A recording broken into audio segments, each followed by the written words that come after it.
Et pour éviter une crise née des élections sénatoriales au Sankoro, la MONUSCO, par le biais de son nouveau représentant spécial adjoint du secrétaire général des Nations Unies, envisage la consolidation du dialogue social dans ces provinces en vue d'une bonne proposition des pistes et solutions aux problèmes qui se posent.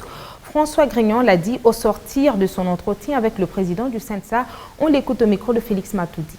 Nous venons d'avoir une séance de travail tout à fait, je dirais, amicale et constructive, où on a discuté de différentes initiatives qui pourraient être prises pour consolider la stabilité dans le pays, que ça soit actuellement dans la province de la Sankuru ou dans d'autres zones du pays. Et qu'est-ce que vous attendez concrètement de lui après votre entretien? Écoutez, concrètement, d'abord, on a eu un échange de vues et il m'a donné ses recommandations et comment la MONUSCO pourrait activement sur le terrain favoriser un processus de dialogue pour réduire les tensions qu'il y a notamment dans la zone de l'Oja. Ce sont des consultations que j'ai eues aussi avec d'autres leaders politiques et qui vont continuer.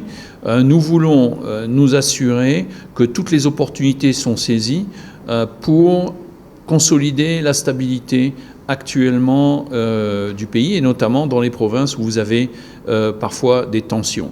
Donc ce sont des initiatives et je dirais des lignes d'action que nous discutons et nous devons bien sûr solliciter les avis, les recommandations, l'analyse de nos partenaires congolais pour être sûr que ces initiatives sont bien pensées et vont être conduites de façon, je dirais, optimale et aboutir à des résultats durables.